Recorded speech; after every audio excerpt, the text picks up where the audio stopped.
So I do have something a little bit different this week.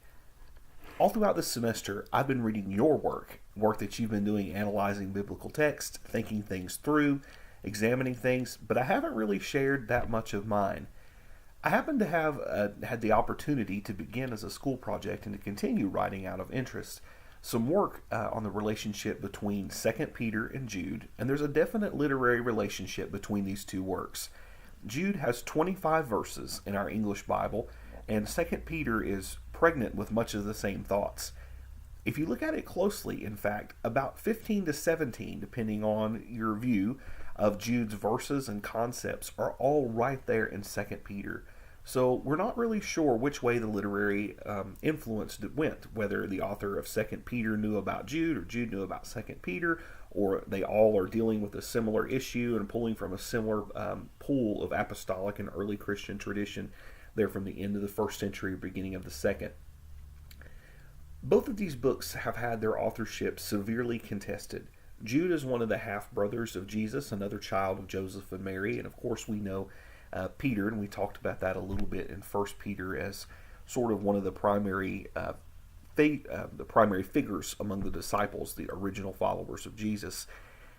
You'll notice very quickly as you work through Second Peter that the language is very, very different from what's used in First Peter.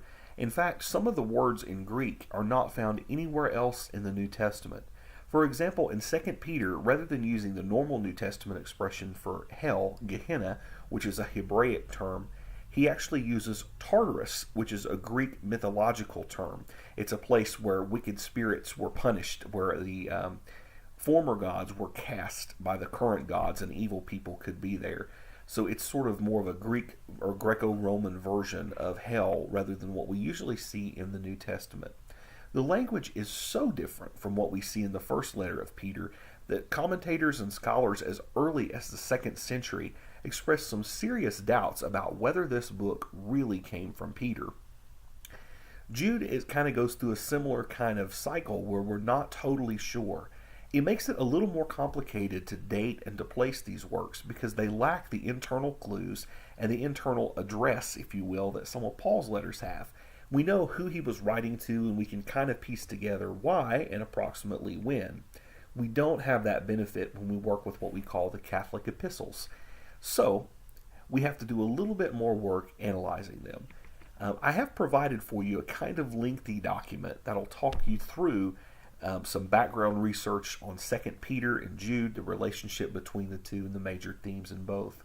Some important things for you to know as you read these works, and hopefully my work that may be helpful to you as you process their content, would be that these are really concerned about the issue of false teaching, of bad doctrine, of what we might call heresy.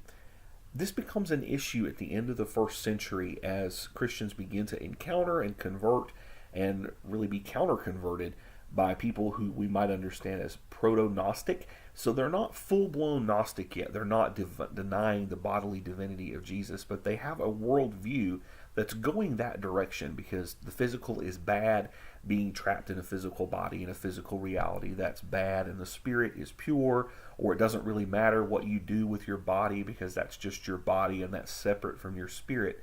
There's more of a divorce between body and spirit in what appears to be the false teaching going around, whereas the New Testament consistently reminds us we're a complete person, we're one whole.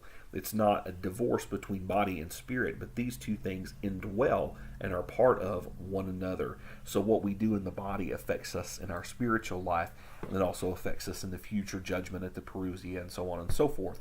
So there's a lot of differences that are there. One of the key themes for me in Second Peter is the idea of the way salvation works. And this is the New Testament's big spiel on what this looks like. Salvation in the New Testament is really surprising because it's participatory. We often think of it as sort of a transactional relationship where Jesus did it, come and get all you can all you get, and sit on your can. It's all about belief. Second Peter frames it very, very differently, and he frames it as a participatory salvation, that a person comes to an initial saving faith through their relationship with Jesus. But the only proper response to that being true and real is to be continually transformed into becoming more like Jesus. So there is a moral and spiritual and personal progression, a growth into something.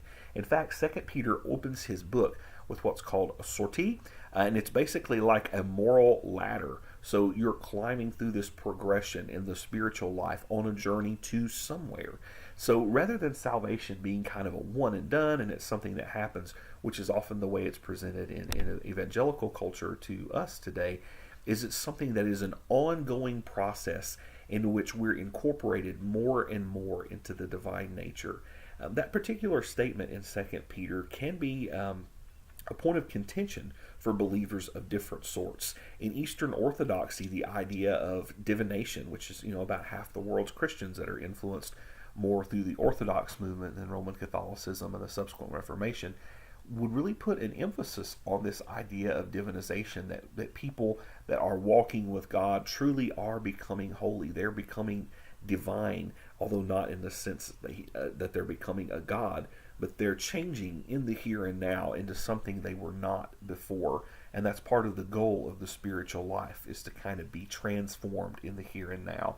That's a little more suspect in many Protestant and some Roman Catholic circles, where they would say that, yes, we're being sanctified now, we're becoming holy in our life, but becoming literally something else, something more like God. This is a process that is going to be completed only after the final judgment, the parousia. So it's not something that's going to happen in the here and now.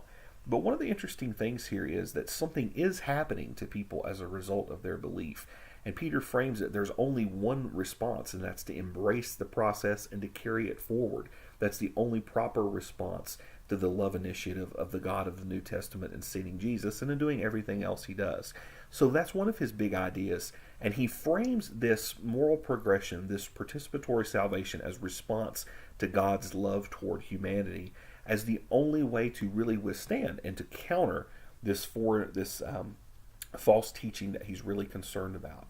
The false teaching is also particularly making some of its claims, whatever they exactly were. Again, we only have half of the argument here, because the promise of Jesus' return, the parousia, is delayed. It's been more than 100 years, and where is Jesus, perhaps, at the time of the writing? And of course, many Christians or critics of Christianity would ask the same question now, 2,000 years on the other side of those events.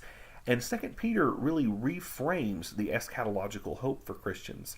Stop making it about, in your lifetime, is this going to happen?